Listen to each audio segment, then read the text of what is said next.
Donc aujourd'hui, on vous a convié à un webinaire sur la régulation terminale et les économies d'énergie qu'on peut envisager grâce à la régulation terminale. En termes de présentateur, donc vous, Antoine Jaubert, moi-même, hein, je suis formateur chez IMI. Je serai accompagné de Brice Ducly, responsable technique, et de Frédéric Sobotka, donc responsable commercial chez Thermosicus, qui nous décrira une solution de régulation spécifique. Donc pour rappel, cette série de webinaires 2024-2025, donc nous allons la conclure par ce dernier webinaire. Et nous avons décrit donc les différentes solutions hydrauliques pour répondre aux nouvelles contraintes d'optimisation énergétique et environnementale. Vous pouvez retrouver l'ensemble de ces webinaires avec les différents thèmes qui s'affichent à l'écran donc sur notre site internet en replay et puis également sur des plateformes comme YouTube. Dans le groupe IMI, nous retrouvons trois marques centrées sur l'ingénierie hydraulique et le contrôle des fluides. Donc Pneumatex en ce qui concerne le maintien de pression et la qualité de l'eau, les vases d'expansion, les groupes de maintien de pression, séparateurs d'air et de boue, centrales de dégazage également. Nous avons la marque IMI TA concernant l'équilibrage et la régulation hydraulique. On connaît tous la vanne TA, un peu moins pour certains les vannes de régulation également et les actionneurs TA. Nous avons une gamme complète de vannes de régulation pour répondre à tous les besoins de régulation. Et enfin, Meyer, notre marque de régulation thermostatique. Donc on va retrouver les têtes thermostatiques comme la tête K, des robinets comme le Calypso Exact ou l'Eclipse, et puis des collecteurs de plancher chauffant ainsi qu'un ensemble de thermostats. Pour information, ces trois gammes de produits sont fabriquées en Europe. Pneumatex à la frontière entre l'Allemagne et la Suisse, TA est en Suède et Meyer est en Allemagne. Voilà, ce sont les usines historiques avec les fonderies pour l'ensemble de nos corps de vannes. Donc aujourd'hui, nous allons conclure un thème qui est celui du diagnostic, l'audit hydraulique en 3 étapes. Pour rappel, nous avions réalisé un webinaire il y a de ça 2 ou 3 mois concernant l'audit de la production et des interfaces hydrauliques. Puis un deuxième où nous parlions cette fois de la distribution hydraulique. Donc on part vraiment de la production, on va contrôler l'ensemble des éléments et les critères importants de vérification. On va ensuite continuer donc comment véhiculer la puissance produite grâce à la distribution hydraulique. Et enfin, nous arrivons sur le thème des émetteurs, la régulation terminale. Et au sommaire du jour, nous allons parler d'équilibrage des radiateurs, de régulation et de caractéristiques et technologies de tête thermostatique, et enfin de régulation modulante des planchers chauffants. Avant de commencer, je vous propose un petit quiz. Donc, à votre avis, une régulation centralisée des températures combinée à une programmation individuelle pièce par pièce permet d'économiser quelle proportion d'énergie? Donc, le sondage va s'afficher à votre écran.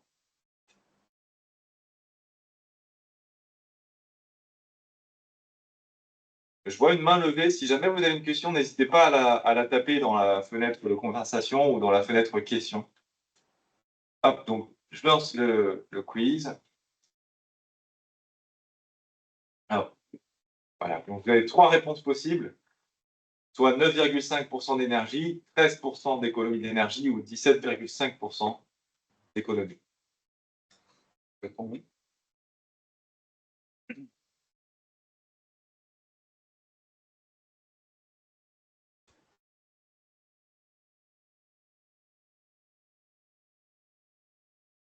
Ok, je vois vos réponses. Hop, je vais fermer. Je crois que tout le monde a répondu, l'essentiel en tout cas. On va fermer. Ça se bataille entre 13% et 17,5% d'économie, principalement. Ok.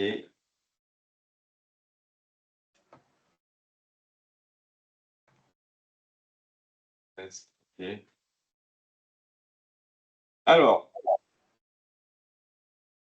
voici la réponse. Donc, selon une étude réalisée par le professeur Matthias Frass d'un institut à Berlin, situé à Berlin, euh, si on maintient une pièce à 20 degrés de 8 heures à 18 heures et on fait un abaissement nocturne de température de 3 degrés, donc 17 degrés, cette fois de température ambiante, le reste du temps, on peut réaliser une économie d'énergie de 17,5%. Donc voilà, selon les chiffres qu'on va utiliser, on va obtenir peut-être une économie légèrement supérieure, ça peut même atteindre jusqu'à 20% en réalité. Mais dans ce cas, dans cette situation précise, le gain est de 17,5%. Donc,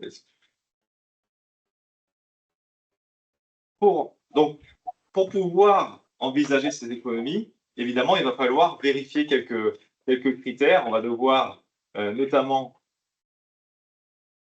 équilibrer les émetteurs et puis ensuite optimiser évidemment le mode de régulation et la programmation de puissance de ces émetteurs. Vous pouvez voir sur la photo d'ailleurs un technicien jeune et fringant en train d'équilibrer un radiateur. Je le fais très bien.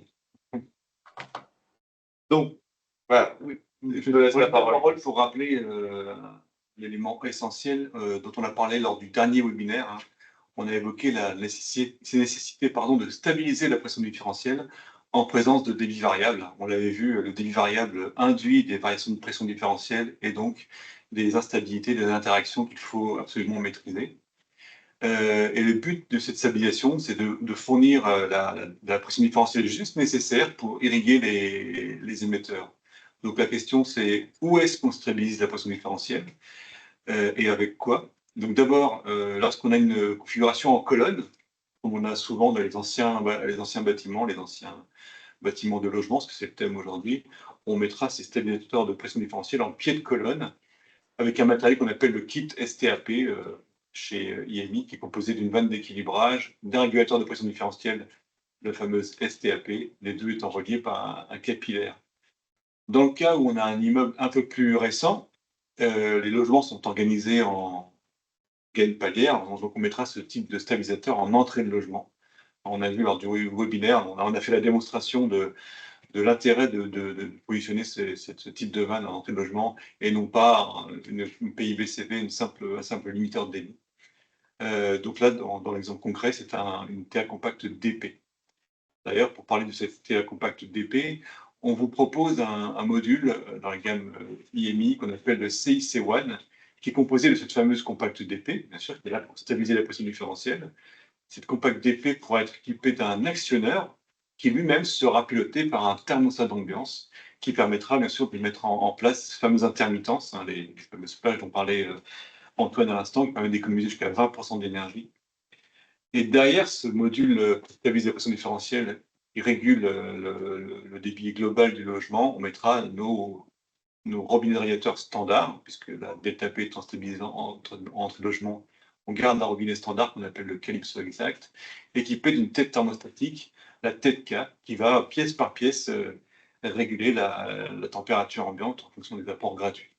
Cet ensemble, d'ailleurs, est satisfait aux besoins du décret 2023-444 qui, rappelons-le, sera mis en place obligatoirement de façon légale et réglementaire le 1er janvier 2027. Voilà, chaque logement devra être équipé d'un système de régulation automatique de température. Voilà, donc ce système complet répond à ce décret.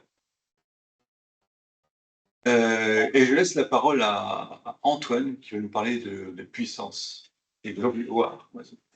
Donc, une fois qu'on a stabilisé la pression différentielle soit en pied de colonne en entrée d'appartement, comme l'a décrit Brice, il convient également de régler, d'équilibrer, hein, régler la bonne puissance sur chacun des radiateurs. Alors, pour ça, on peut faire soit une étude thermique hein, du bâtiment et dans lequel on va recalculer toutes les déperditions et donc les puissances exactes par pièce. Mais on a aussi des outils qui nous permettent pour la rénovation, pour l'audit, d'estimer ces puissances et de pouvoir donc régler facilement un robinet sans rentrer dans des études complètes. Donc ici, un exemple pour des conditions de température 80-60. Donc on produit, on produit 80 degrés en sortie de chaudière et on a un 60 degrés sur le retour de l'installation. La température ambiante cible désirée dans les pièces est de 20 degrés ici, dans ce cas-là. Et donc, on va utiliser ces formules qui vont nous permettre d'estimer la puissance du radiateur en fonction du volume externe, par exemple, pour un radiateur colonne. Ok. Si je prends cette fois un radiateur plutôt de type panneau, eh ben, cette puissance sera estimée en fonction du type de radiateur. Donc, vous voyez, vous avez les coefficients A et puis également la longueur et la hauteur du radiateur. Et le coefficient A va dépendre en fait de la typologie, c'est-à-dire le nombre de panneaux que je vais avoir sur le radiateur et le nombre d'éléments convectifs ou ailettes. Voilà.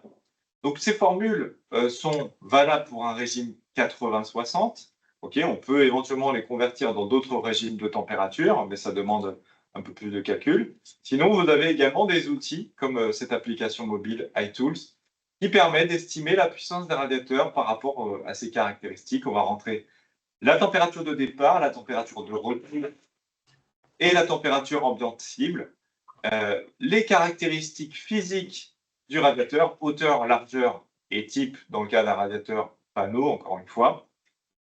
Et ici, on va donc obtenir un débit très faible, dans ce cas-là précis, de 22 litres heure et un réglage correspondant sur la vanne de radiateur de 1,5. On va régler le robinet radiateur à 1,5 pour une pression différentielle, une delta P de 10 kPa. Alors, je vous parle ici de la pression différentielle, la delta P du robinet, ou sa perte de charge, parce que Brice a dit qu'il fallait stabiliser la pression en entrée de logement. Et donc, on va stabiliser cette pression à 10 kPa pour le robinet, plus les pertes de charge que vous allez retrouver sur les longueurs du circuit, éventuellement la présence d'un compteur ou d'un filtre, etc., qui vont apporter des pertes de charge supplémentaires. On a pris 10 kPa pour le robinet, puisqu'il y a une méthode, la méthode des 10 kPa, qui permet de facilement équilibrer des robinets de radiateurs, c'est-à-dire sans recalculer l'ensemble des pertes de charge. En fait, on va imposer à chaque robinet de radiateur, donc ici sur un même circuit, une perte de charge de 10 kPa. Et puis, alors, on a des petites réglettes qui nous permettent, en fonction de la puissance qu'on aura calculée grâce à l'application, de trouver assez facilement le réglage du robinet. Donc ici, réglage 2 pour 500 watts, réglage 5, réglage 3 et réglage 3 ici. Pourquoi on choisit 10 kPa ou un mètre de colonne d'eau de perte de charge? Parce qu'en fait, ces 10 kPa vont apporter une certaine autorité à nos robinets. Qu'en fait, ils auront une perte de charge qui sera bien plus importante que les pertes de charge linéaires qu'on va retrouver dans cet appartement. Okay. Donc voilà, dans la plupart des cas, alors, cette perte de charge sera suffisante. Sur une installation où il y a un peu plus de longueur, on pourra éventuellement augmenter à 15 kPa cette perte de charge, ou vraiment sur un grand appartement, par exemple, avec beaucoup de radiateurs, on va augmenter donc à 15 kPa.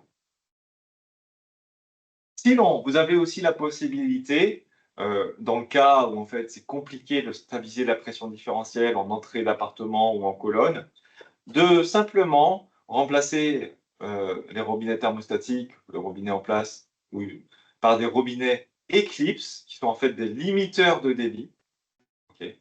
Donc parfois, certains appellent ça l'équilibrage automatique. On va positionner des limiteurs de débit sur chaque émetteur, et ces limiteurs vont, donc, comme leur nom l'indique, limiter la puissance, le débit max du radiateur et ne jamais le dépasser. Donc là, il va falloir vraiment bien maîtriser les puissances à émettre sur nos radiateurs, sinon on va créer de l'inconfort. Et il est important, lorsqu'on fait ça, de vraiment équiper l'ensemble des émetteurs de ces robinets. Sinon, certains radiateurs vont se retrouver, encore une fois, dans une situation où ils vont recevoir des surdébits importants ou des sous-débits importants, puisque les autres robinets vont limiter toujours le débit. Un petit peu plus de données techniques concernant ce limiteur de débit. Il accepte une pression différentielle maximale de 6 mètres de colonne d'eau en réalité, on préférera une pression différentielle d'environ 3 mètres de colonne d'eau disponible sur ces robinets. La connaissance des débits de puissance est vraiment importante, obligatoire. On pourra l'utiliser dans une installation où il y a une combinaison complexe de tuyaux avec peu de visibilité, des radiateurs avec des puissances très faibles et d'autres très importantes, une grande diversité de puissance sur l'installation, et donc peu de vannes d'équilibrage pour des régulateurs de pression pour équilibrer en amont sur le réseau. Voilà, donc ça c'est pour l'équilibrage des radiateurs, et maintenant on va vous parler de l'aspect de la régulation, et on va voir les caractéristiques principales des têtes thermostatiques. Je vais vous parler donc d'abord de la tête thermostatique traditionnelle. Chez nous, en fait, la tête K, c'est celle qu'on utilise le plus, et elle a une variation temporelle de 0,2. Bon, la variation temporelle, qu'est-ce que c'est? Puisque c'est un terme qui ne veut pas dire grand-chose sur le papier. En fait, si on regarde dans le détail, selon la norme EN 215, c'est par rapport à cette norme qu'a été définie la variation temporelle, eh ben, on a des critères qui vont influencer les performances de notre tête thermostatique. Et en ce qui concerne la VT, qui est assez français comme valeur, on va surtout utiliser l'hystérèse ou hystérésis et l'influence de la température de l'eau. C'est principalement ces deux paramètres qui vont rentrer en jeu dans la VT. Donc la norme EN 215 donne une plage de valeurs cibles pour ces différents critères, que je vais décrire tout de suite. Le premier critère, l'hystérèse, c'est la différence qu'on va avoir, la différence entre l'ouverture et la fermeture de la tête thermostatique. Donc ça, c'est en fonction des contraintes mécaniques de la tête. Donc imaginons qu'elle va se fermer lorsqu'on va atteindre 20 degrés. Eh ben, elle ne va pas s'ouvrir avant d'avoir atteint 20,2 degrés de température ambiante. Voilà, c'est ce décalage-là qui dépend des propriétés mécaniques de la tête. Et dans le cas de la tête K, donc en fait, on est à 0,15 précisément en hystérésis. Les valeurs cibles sont entre 0,3 et 0,4, donc on dépasse les performances attendues par la norme. Ensuite, on a l'influence de la température de l'eau. Donc là, ça vient évidemment de la température du radiateur, et puis de l'alimentation de la tête thermostatique. Et selon, alors, ça pourrait être influencé par son positionnement de la tête, donc par exemple éviter un positionnement vers le haut dans ce cas, puisque la température de l'eau va influencer fortement la tête. Mais par rapport en fait à la construction de cette tête et les éventuelles couches isolantes en gros qu'on aura entre la connexion et le bulbe thermostatique qui se trouve dans la tête, on va avoir une performance plus ou moins forte. Ici 0,35 dans le cas de la tête K. 0,35 Kelvin. K veut dire Kelvin dans la plage de valeur. Et enfin, on va avoir l'influence de la pression différentielle. Donc là, on va différencier les bulbes liquides et les bulbes gaz. Dans le cas de la tête K, on est sur un bulbe liquide. Et en fait, lorsque la tête va s'ouvrir, tout va bien se passer. Mais le problème va se rencontrer lorsqu'on va essayer de fermer, parce que la tête va vouloir fermer le robinet. Il y a une pression différentielle qui va s'opposer à la force du bulbe thermostatique. Et donc, on aura un décalage de consigne dû à cette pression différentielle. D'où l'importance, encore une fois, de stabiliser la pression différentielle en entrée du logement ou en amont sur les colonnes afin d'éviter ce phénomène. Et vous voyez, pour le bulbe gaz, le phénomène est encore un peu plus important. Ici, vous avez 0,5 degrés d'écart supplémentaire avant que le bulbe gaz ne puisse fermer le robinet. Donc, on aura un décalage de température ambiante supplémentaire. Voilà les composantes principales d'une tête thermostatique.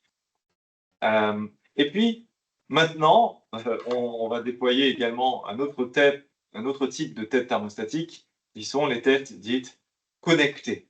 Alors nous, on a choisi pour la Neoka une technologie hybride. Donc ça peut faire penser aux véhicules thermiques ou hybrides, mais en fait, très simplement, notre tête Neoka connectée, va posséder un élément de dilatation mécanique traditionnel, un bulbe thermostatique traditionnel, comme sur la tête que j'ai décrit précédemment, la tête K, et en plus d'un servomoteur électrique. Donc voilà pourquoi on dit qu'elle est une technologie hybride. Elle va utiliser à la fois un principe mécanique et à la fois un principe électrique. OK. Le réglage va se faire soit localement, sur la tête directement, ou à distance avec d'une application smartphone. Le servomoteur électrique va ajuster la position de consigne qu'on aura donnée. Okay, donc, c'est les fameuses positions 2, 3, 4, 5 sur une tête thermostatique traditionnelle. Et on a l'élément de dilatation, le bulbe thermostatique, qui lui va réguler en permanence ce point de consigne par rapport aux déperditions qu'on aura, aux apports gratuits également. C'est un bulbe thermostatique classique qui va réguler la température de consigne. L'intérêt de faire ça, hein, vous l'aurez compris, c'est pour l'autonomie. Un servomoteur électrique, s'il manipule en permanence la tête thermostatique, il aura une autonomie très faible, et on l'a vu sur beaucoup de projets. Les autonomies annoncées et les autonomies réelles de la tête n'ont rien à voir. En tout cas, avec cette technologie, et on a déjà réalisé des tests, on peut envisager une autonomie de 5 à 7 ans au minimum en considérant 4 changements de consigne par jour. Donc, par exemple, une température de consigne le matin, une température le midi pour la pause déjeuner, une température en début de soirée, et puis un abaissement de température également de nuit. Voilà, ça donne 4 changements de consigne par jour, et là, on peut atteindre une autonomie de 5 à 7 ans. La technologie hybride va nous permettre également d'avoir un certain silence. La tête sera silencieuse 99,9% du temps. Hein, on n'aura pas le moteur qui va se manipuler en permanence la tête. Il va faire vraiment il va uniquement être utilisé, ce moteur, à un changement de consigne. Donc c'est très rare. La mise en service est rapide, elle se fait en local sur la tête. Il n'y a pas besoin de connexion Internet pour se faire. On pourra le faire également, on pourra la connecter à Internet et la programmer à l'aide d'une application. Si on a une rupture de connexion Internet, pas de problème, on va pouvoir continuer à fonctionner sans besoin de se reconnecter. Vraiment ce qu'on a pu déjà rencontrer avec certains systèmes. Et enfin, une dernière fonction d'égalisation thermique automatique que je vais décrire juste après. Cette fonction d'égalisation thermique fonctionne en fait pour un logement, un grand logement individuel, par exemple, ici une très grande maison, dans laquelle on a ici 16 degrés dans l'ensemble des pièces. Donc c'est la température de consigne de nuit. Et lorsqu'on va vouloir remettre en chauffe le logement, lorsqu'on va changer la consigne en journée, température de jour, eh ben, sans égalisation thermique et avec un équilibrage moyen, voire pas d'équilibrage, ben 2 heures après, voilà la situation qu'on va rencontrer, c'est-à-dire les premières pièces qui sont proches de la chaufferie, qui sont très chaudes, ont dépassé même la température de consigne souhaitée. Et puis les autres, les plus éloignées, alors certaines au niveau intermédiaire vont être exactement à la température de consigne, mais en tout cas les plus éloignées vont être un peu en dessous. Donc c'est une histoire de temps, évidemment, ça va varier dans le temps. Et avec la fonction d'égalisation thermique, les têtes vont mesurer le temps qu'elles vont mettre à atteindre la température ambiante et vont donc apprendre de cette mesure, grâce à cette mesure, à retarder leur fonctionnement pour que l'ensemble des pièces atteignent la température ambiante au même moment. Donc en fait, c'est une correction d'équilibrage qu'on va pouvoir réaliser grâce à l'égalisation thermique. Enfin, si on souhaite en effet programmer la tête à l'aide d'une application et à distance, et pouvoir détecter par exemple la présence d'un utilisateur ou la proximité de l'utilisateur pour rallumer le chauffage au moment où il est dans un rayon autour de son logement, eh ben, la tête va pouvoir être connectée à une passerelle qui s'appelle le NeoHub, fonctionner en radio, et ensuite connectée à votre routeur Internet en fait, pour pouvoir fonctionner avec une application. Juste une précision. Cette solution est dédiée au logement individuel. Elle est en cours de développement, de déploiement, par exemple, pardon. Et en France, elle va arriver dans notre catalogue à la mi-année 2026, deuxième trimestre 2026. Voilà, important de le préciser. Donc là, on a parlé radiateur, on a parlé peut-être thermostatique classique, puis peut-être connecté. Donc là, on va s'intéresser à une application particulière, donc d'où la présence de Frédéric, hein, qui consiste à rénover les anciens clochers chauffants. Pour cela, on a invité Frédéric Sobotka, de la société Thermozyklus, il va se présenter. Il va nous expliquer que cette société Thermozyklus propose des systèmes de régulation et des moteurs qui s'adaptent sur des vannes de régulation. Mais ce qui est important de préciser, c'est que ces moteurs fonctionnent encore mieux quand ils sont installés sur des vannes de chez IMI. Je laisse la parole à Frédéric. Mais avant de laisser la parole à Frédéric, un petit quiz. Rebondissement.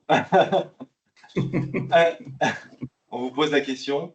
Un degré trop élevé de température ambiante par rapport à la température souhaitée engendre quelle surconsommation de chauffage? Hop, je fais la manipulation pour vous afficher le sondage. Désolé, c'est pas optimisé. Hop, c'est super. Voilà, le sondage va s'afficher à votre écran. 3 réponses possibles, 3% d'énergie, 5% ou 10% de surconsommation d'énergie.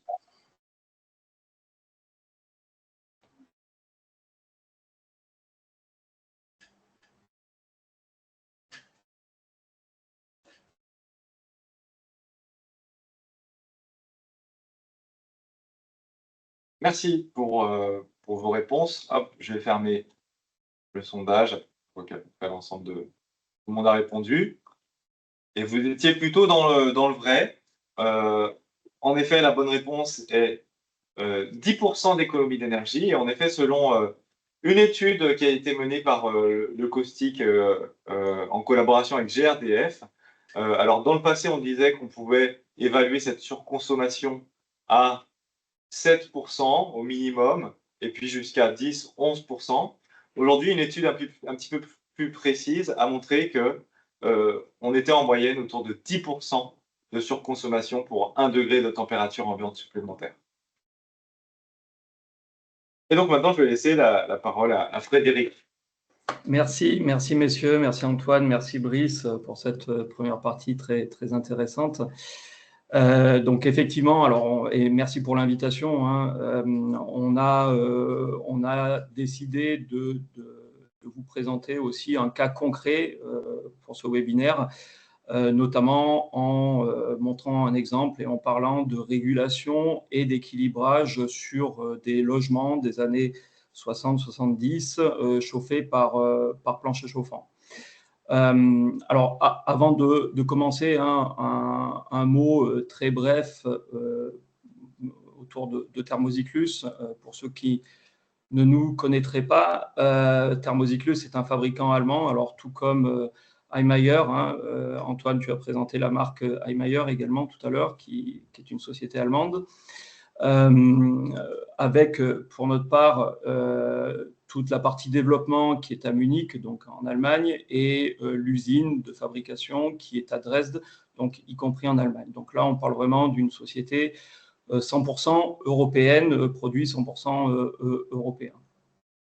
Notre métier, Thermozyklus, sur le slide suivant, c'est la régulation terminale. Donc notre métier, c'est la régulation, autrement dit, pièce par pièce, ou le pilotage des émetteurs. Alors, Thermozyklus est particulièrement reconnu dans notre monde du CVC pour sa précision de régulation, pour sa qualité et pour notamment son modèle prédictif. L'objectif étant, quand on parle de modèle prédictif ou de machine learning, l'objectif c'est quoi? C'est d'anticiper, c'est-à-dire avoir une régulation qui soit capable de calculer et d'anticiper sur les réactions d'une pièce ou d'un volume. Anticiper, ça veut dire quoi? Ça veut dire tout simplement plus de confort, mais ça veut dire aussi, si on anticipe, on va aller chercher plus de précision, plus de précision, c'est chercher. La précision, c'est forcément la première source d'économie d'énergie. C'est un sujet qu'on va revoir au travers notamment des résultats sur le plancher chauffant, puisque là, pour le coup, on a un émetteur qui possède particulièrement une inertie assez importante. Pour le valoriser, on a fait certifier aussi nos produits, hein, donc on a plusieurs certifications UBAC. Antoine a parlé de l'AVT, de la variation temporelle sur les robinets thermostatiques. Quand on parle également de régulation terminale, alors vous allez voir après ce qu'est pour nous la régulation terminale, mais il existe le CA, qui est le coefficient d'aptitude, donc une certification UBAC. Notamment, on a des certificats sur plancher chauffant où on a un résultat 0,3, un CA de 0,3 ou un CA de 0,2 sur radiateur. Donc, qui permet justement de justifier, de prouver de notre efficacité. Alors, sur la page suivante, pardon, effectivement, là, l'idée est de comprendre ce qu'est chez nous une régulation terminale. Donc, nous, on vient pas de la mécanique, mais on vient plutôt de l'électronique, hein. Donc, c'est un ensemble, c'est un système qui est composé, on va dire, de 3 types d'éléments. Vous avez sur la gauche de votre écran notre centrale Z2, notre concentrateur. Dans l'idée, vous avez un bâtiment, vous avez une centrale. Cette centrale va regrouper et recouper toutes les informations de notre système. C'est une solution qui est communicante, hein, par ailleurs, native en mode bus, donc qui peut communiquer également avec n'importe quel automate. Sur la partie centrale, vous avez évidemment, qui dit régulation terminale, dit prise de température. Donc, vous allez retrouver divers capteurs de température. Il en existe tout un tas, du filaire au sans fil, avec afficheur, aveugle, y compris avec de la mesure de CO2 ou gestion du point de rosée, rafraîchissement, etc. Et puis, sur la droite, la dernière partie, vous allez retrouver la partie commande. Donc, pareil, filaire ou sans fil, et des commandes en fait, qui s'adaptent en fonction du type d'émetteur que vous allez piloter, de la tête connectée pour du radiateur, en passant par la gestion de panneaux rayonnants eau chaude ou du plancher chauffant, comme on va l'évoquer, des aérothermes eau chaude, etc. Voilà. Donc, là, ça vous permet d'avoir un peu une idée de notre écosystème et à quoi ressemblent nos solutions de régulation pièce par pièce.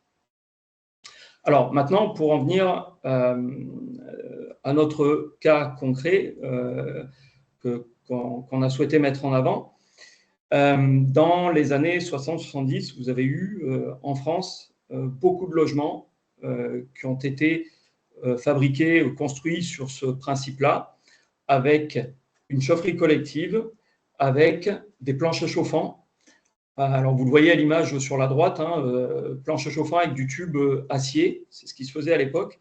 Aujourd'hui, effectivement, quand on parle de plancher chauffant, on pense plutôt à un tube PER qui est posé sur un isolant, qui fonctionne à basse température. Alors, à l'époque, c'était très différent. On était d'ailleurs plutôt sur de la haute température, ce qui a été corrigé depuis.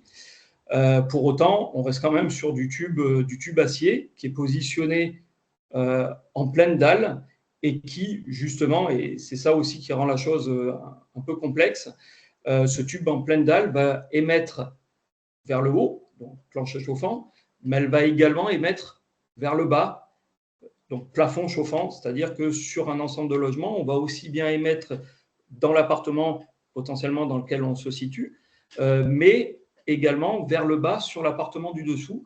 Pourquoi ? Parce que tout simplement, il n'y a aucun isolant dans la dalle. Donc, on a un tube en acier qui va chauffer la dalle sur toute son épaisseur et qui va émettre aussi bien dessous. D'ailleurs, vous avez peut-être sûrement entendu parler, hein, mais on parle souvent de plancher 70-30, parce qu'on a cette émission plutôt à 70% vers le haut, mais également une émission vers le bas à peu près à 30%. Très clairement, très concrètement, sur ces installations, on en a équipé des milliers en France, hein, on retrouve quasiment à chaque fois la même situation de départ. Aucune vanne d'équilibrage, ou quasi aucune. aucun organe de régulation dans les logements.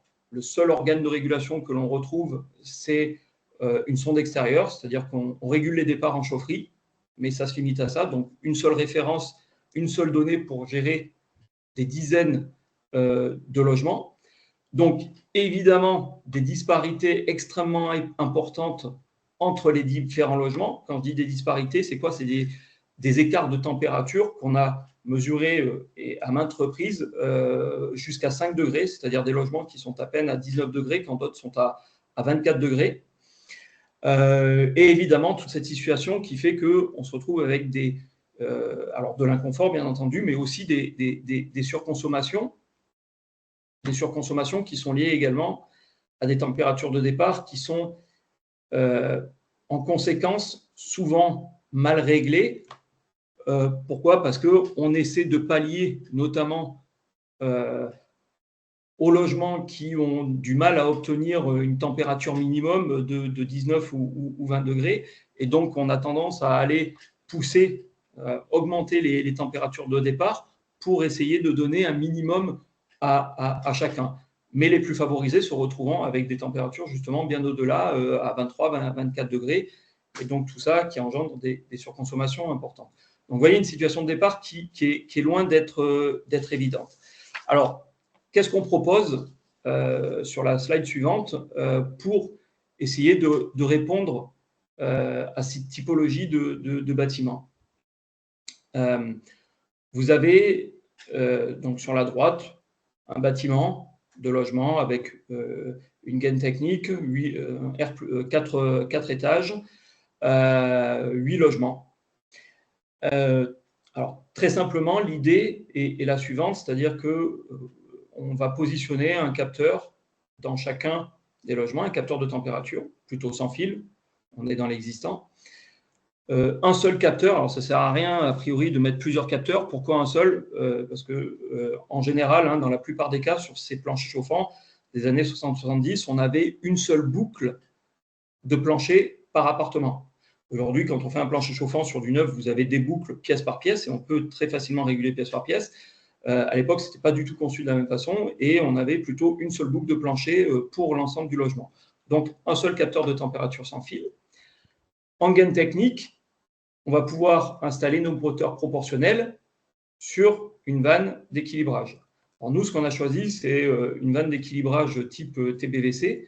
Alors, vous l'avez compris, alors pourquoi une vanne TBVC? C'est parce qu'elle offre une large plage de débit et clairement, ce sont des installations sur lesquelles nous n'avons pas ou très peu d'infos et notamment les débits ne sont pas connus. Donc cette vanne est particulièrement adaptée.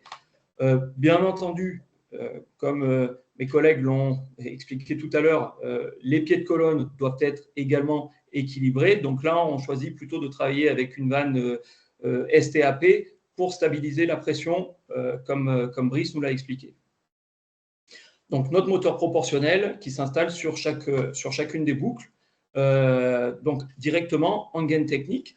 Et sur la partie basse du bâtiment, vous voyez, on retrouve notre centrale Z2 qui est notre concentrateur. C'est là où c'est cette partie qui intègre toute l'intelligence Thermozyklus. Et cette centrale va être accordée directement sur un routeur 4G.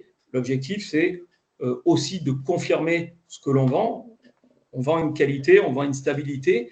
Donc, on va prévoir également une plateforme de management énergétique qui va nous permettre de venir confirmer que les températures sont à la fois atteintes et maîtrisées dans chacun des logements avec une vraie stabilité. Bon. Donc, au final, vous voyez, l'installation ne semble pas très complexe, mais pour autant, quand on arrive, souvent, elles sont dépourvues de quoi que ce soit. Alors, et peut-être, je crois, Brice, tu voulais dire un mot, non, sur les vannes. Tu disais justement que quand on n'a pas d'infos, ni de débit, ni de puissance, on place une TVVC qui a l'avantage d'avoir une plage de débit infinie, on va dire, si on a la pompe qui suit derrière. Mais dans le cas où on a un peu plus d'informations, en tout cas une idée de la plage de débit, on peut mettre en place ce type de vanne que vous voyez à l'écran, qui s'appelle la TA Nano, qui est notre nouvelle vanne indépendante de la pression, donc qui offre des plages de réglage importantes. En DN15, on a 4 plages, par exemple, 3 plages, pardon. Et son gros avantage aussi, c'est sa compacité. Vous voyez à l'écran, la TA Nano a le gabarit d'un T de réglage. Donc là, on peut facilement remplacer l'un par l'autre. Et après, l'équiper d'un actionneur type Thermozyklus, parce qu'elle est aussi compatible, bien sûr. Ou aussi, quelquefois, et c'est ce qui m'a étonné quand on a préparé le webinaire, c'est que je pensais qu'un point chauffant n'était pas régulable, on va dire, et qu'il fonctionnait toujours à débit constant. Mais donc là, tu vas nous prouver que non, c'est possible. Et- Je te repasse la Exactement. parole. Alors, merci Brice. Et exactement, hein, et vous l'avez compris, la situation de départ était loin d'être évidente. Plancher chauffant, années 60, tube acier, un 70-30, on émet dessus, dessous, une température de départ qui n'est pas adéquate, aucun équilibrage, aucun organe de régulation et une inertie extrêmement importante, comme vient de l'évoquer Brice, sur ces planchers chauffants et sur cette dalle très épaisse. Donc, clairement, le schéma précédent vous montre qu'on met un capteur et un moteur. Ça paraît simple. Alors, l'efficacité vient de notre combo et la réussite. Je ne crois pas que vous puissiez obtenir la réussite si vous mettez n'importe quel thermostat et un simple moteur tout ou rien.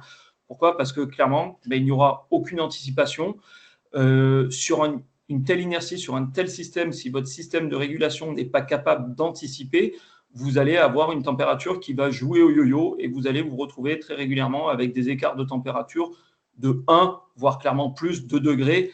Donc, ça veut dire des dépassements de température, des surchauffes et des surconsommations et au final, un utilisateur qui n'est pas satisfait de la solution. Pour preuve, cette courbe sur un logement à Paris, ce type d'installation, donc là on est le 16 janvier 2017, bon c'est un petit peu vieux mais ça reste d'actualité. Vous avez, alors sur la courbe, qu'est-ce qu'on voit? Vous avez une consigne qui est réglée à 23 degrés. Alors 23 degrés, bon, je rappelle, hein, c'était en 2017, c'était un autre monde. Aujourd'hui, je pense qu'on réglerait moins, mais sur cette copro, c'est ce qui a été réglé à l'époque. Donc, une température de consigne à 23 degrés. La ligne jaune qui fluctue autour de la consigne, c'est notre température réelle, donc avec une variation de plus ou moins 0,15 degrés. C'est ce que Thermozyklus vend, un résultat à 0,15 degrés près. Et les bâtons rouges, ce sont les périodes de chauffe. Autrement dit, si vous regardez la courbe en bas, de 8 heures jusqu'à 13 heures, j'arrondis, notre moteur a ouvert la vanne TBVC. Donc là, on a chauffé. Ça veut dire qu'on a chauffé cet appartement pendant un peu plus de 5 heures non-stop pour couper après de 13 heures à 18 heures. Donc, ces temps de chauffe très longs et ces temps de pause également très longs montrent justement qu'on a une inertie qui est très importante. Pourquoi? Parce qu'en chauffant pendant 5 heures d'affilée, on a la capacité après de profiter de cette inertie et de laisser la vanne fermée également pendant quasiment 5 heures. Le résultat est là. Pourquoi? Je le rappelle, j'ai parlé tout à l'heure de la qualité Thermozyklus, de son modèle prédictif. C'est tout simplement parce que Thermozyklus ici a déjà fait son apprentissage et a calculé le moment exact et le moment exact où on démarre et le moment exact où on ferme la vanne et la quantité d'énergie envoyée dans le logement pour maintenir précisément cette température à 0,15 degrés. Avec une telle inertie, si vos données ne sont pas bonnes, si vous ne prenez pas la bonne décision au bon moment, vous aurez inévitablement des variations de température. Pour le prouver, hein, encore une fois, sur la slide suivante, c'était une journée. Là, vous avez un appartement sur une semaine. Donc, mon exemple n'était pas un hasard. Hein. Là, vous avez le résultat sur une semaine et vous voyez qu'on arrive parfaitement à maintenir cette température dans le temps. Et avec, on voit le potentiel également hein, d'économie d'énergie hein, avec les bandes noires, bleues, où la vanne reste fermée. Donc, avec un vrai potentiel d'économie d'énergie. Et donc, oui, juste précision, on a la courbe rouge qui montre en effet la régulation modulante, c'est-à-dire qu'on va positionner la vanne à un pourcentage d'ouverture, donc elle ne sera pas ouverte à 100%. Et exactement, Antoine, et tu l'as évoqué tout à l'heure aussi avec ton schéma sur la maison individuelle. Là, je pense qu'on peut également parler d'égaliseur thermique, hein. Et donc, le moteur est proportionnel. On va travailler également pour envoyer des débits différents de logement à logement, justement. Si tout le monde démarre à la même heure et si on envoie toute l'énergie au même moment sur toute l'installation, le temps de mise en chauffe pour l'ensemble sera très long. Mais grâce à cette fonctionnalité, on arrive à obtenir réellement des résultats et on voit le travail de la vanne qui travaille de façon proportionnelle et qui est quasiment capable de descendre jusqu'à 10% d'ouverture. Donc, c'est tout cet ensemble, ce combo entre la vanne TBVC qui est précise et l'intelligence de la régulation terminale qui nous permettent d'obtenir ce résultat concret sur ce type de logement. Pour le prouver, hein, et alors on l'a prouvé avec ces courbes, mais entre guillemets sur la slide suivante, ce qu'on propose également systématiquement, c'est pour l'exploitant, le bureau d'études éventuellement aussi, c'est cette plateforme de management énergétique qui nous permet de faire de la maintenance prédictive et qui nous permet à distance également de suivre la totalité de l'installation. Donc là, on le voit, on est sur Paris, il fait 6 degrés à l'extérieur, on a une température moyenne de 21,4. On a la totalité des logements sur la partie haute qui sont tout à fait stables et la ligne rouge, la courbe rouge qui correspond à la température extérieure qui fluctue. Là, vous avez 1, 2, 3, 4, 5, 6 bâtiments. On peut aller chercher sur la slide suivante les données bâtiment par bâtiment. Ce qui nous permet d'affiner les données. Et d'ailleurs, sur cet exemple, on peut s'apercevoir, donc vous avez une couleur un peu grise, jaune-grise, la température extérieure, et entre l'ensemble des logements, on a un logement en bleu qui, lui, est à 16-17 degrés. Donc là, on voit que potentiellement, cet appartement a un problème. Il n'est pas dans la moyenne, et donc ce qui nous permet d'aller éventuellement vérifier et contrôler ce qui se passe sur ce logement-là. Et la ligne bleue, ce n'est pas un abaissement de consigne volontaire? Non, ce n'est pas un abaissement de consigne volontaire. Pourquoi? Parce qu'effectivement, ça fait partie aussi de la réussite. On bride l'ensemble des températures à plus ou moins 1 ou 2 degrés en fonction du conseil syndical pour qu'il y ait réellement une équité entre tous les logements. Donc, tous les logements ont la même température de confort. Donc, lui, il est clairement en dehors des clous. On doit contrôler. Pour finir, je crois. Donc là, on va t'interrompre. Ouais, petit quiz. Vas-y. On adore les pièces. Oui. Quelle économie d'énergie peut-on obtenir en mettant en place donc, cette solution, la solution décrite d'équilibrage et de régulation? Le sondage va s'afficher.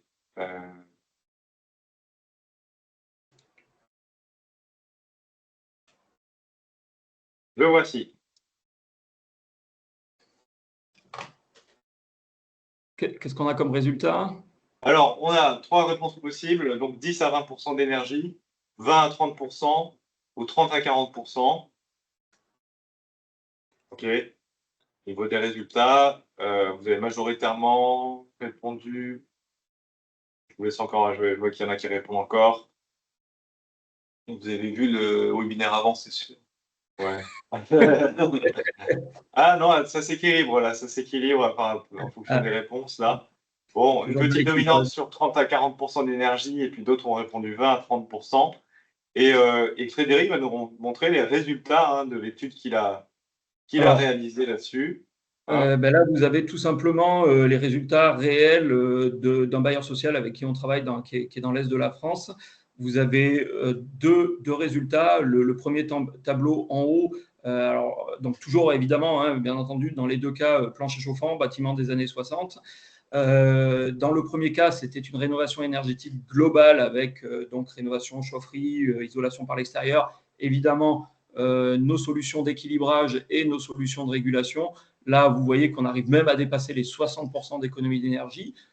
Le deuxième cas, la partie basse du tableau, et c'est ça qui est très intéressant pour nous, c'est que là, sur ce bâtiment-là, il n'y a eu que les vannes d'équilibrage qui ont été installées avec notre solution de régulation terminale, et on dépasse allègrement les 30%, voire même on arrive à aller jusqu'à 40%.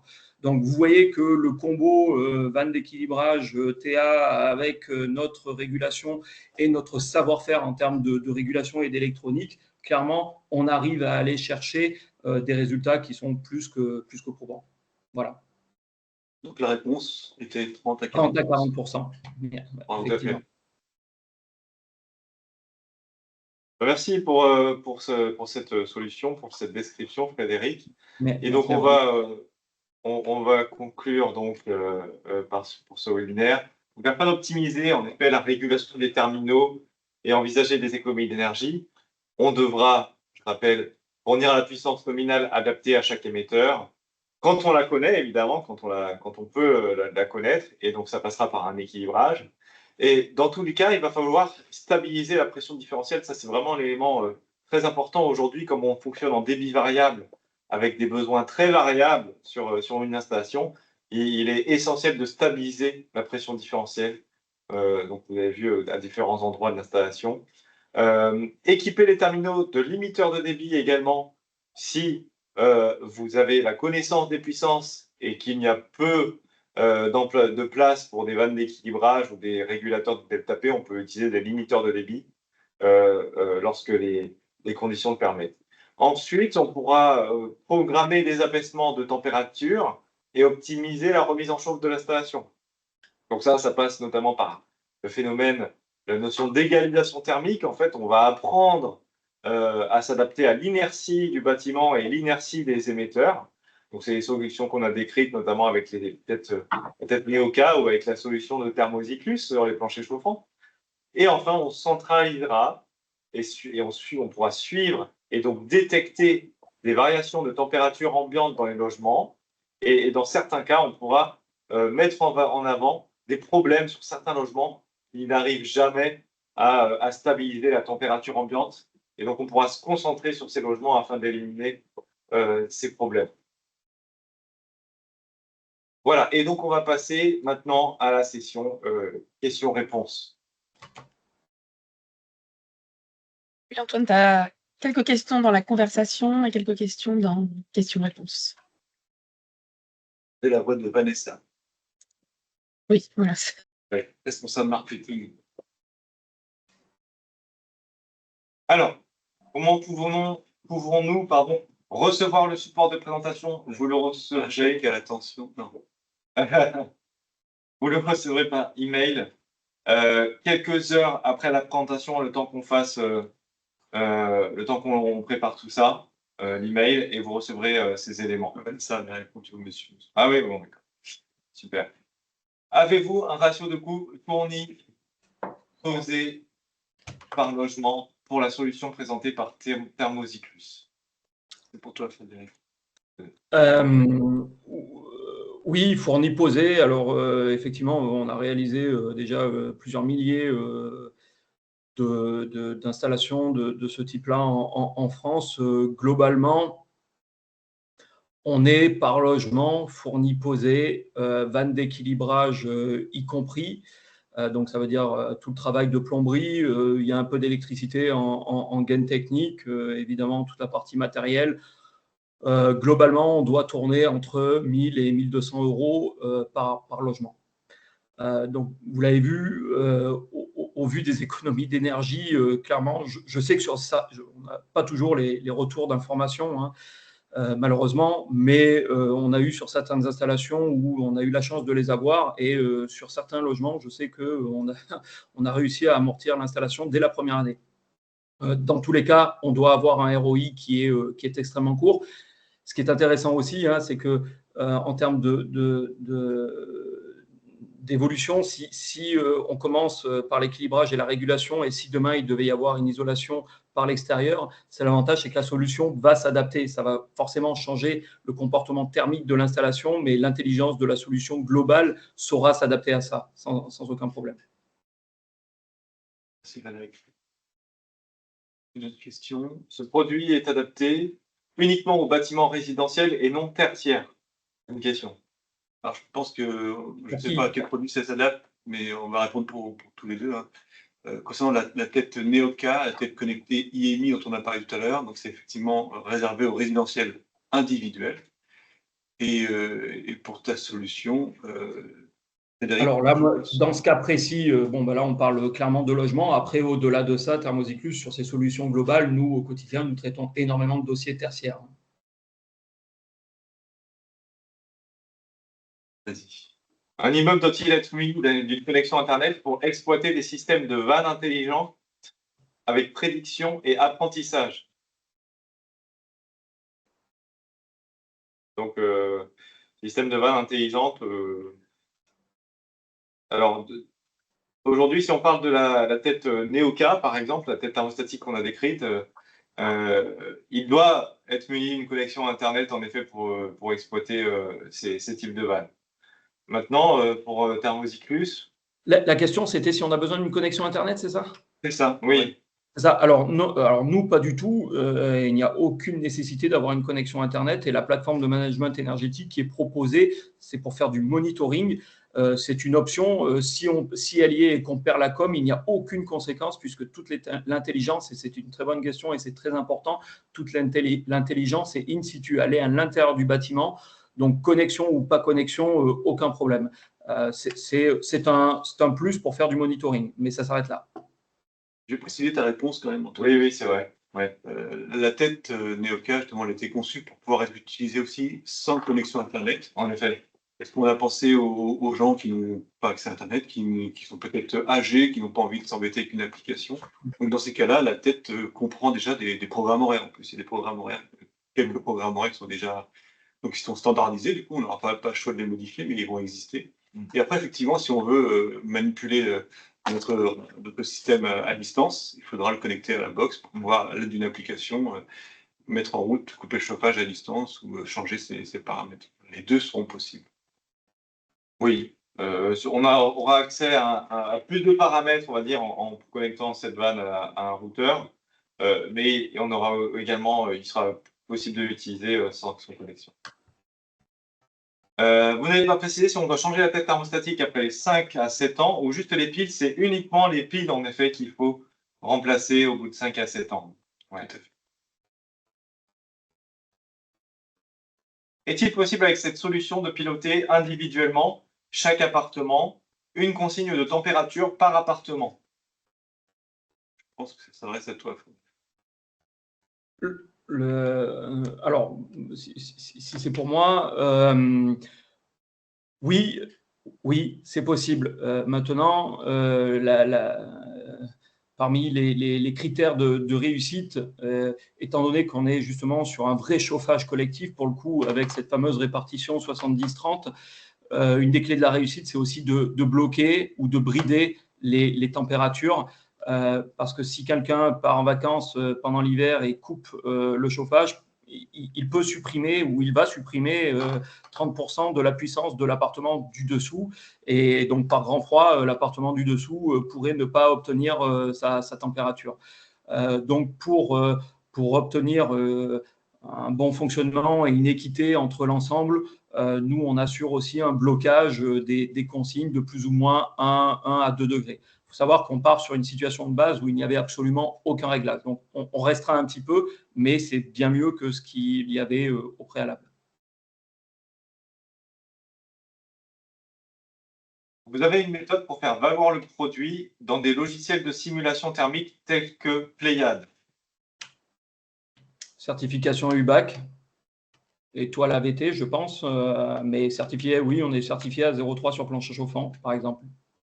Oui, donc en effet, c'est que le coefficient CA de l'UBAC et le coefficient de la variation temporelle qui vont pouvoir entrer en jeu dans ces logiciels pour pas rentrer dans plus de détails a priori. Et après, peut-être les KV des robinets, je ne sais pas. Je ne connais pas Pléiade. Une question sur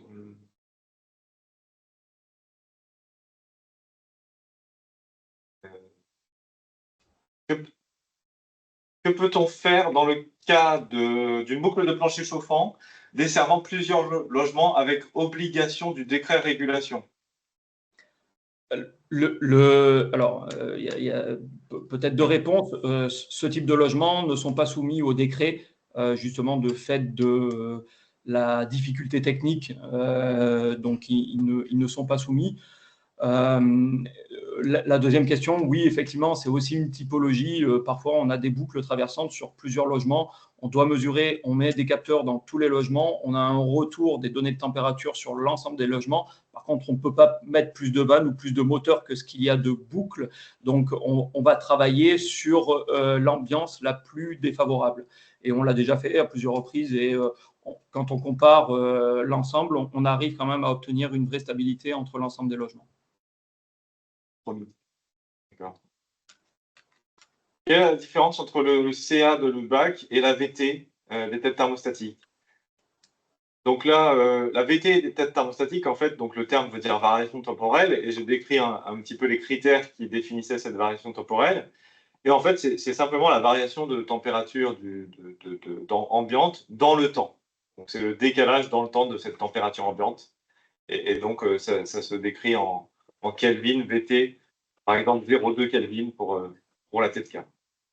Le CA, en revanche, lui, va prendre en compte également la variation dite spatiale, donc ça veut dire l'uniformisation des températures ambiantes à l'intérieur du logement à différents endroits, puisqu'on connaît bien la problématique de selon là où je vais me trouver dans la pièce, est-ce que je me trouve plus proche de la fenêtre ou bien plus proche de la télé ou de la cuisine, et ben, je ne vais pas avoir la même température ambiante. Donc, le CA va prendre en compte ce phénomène-là également.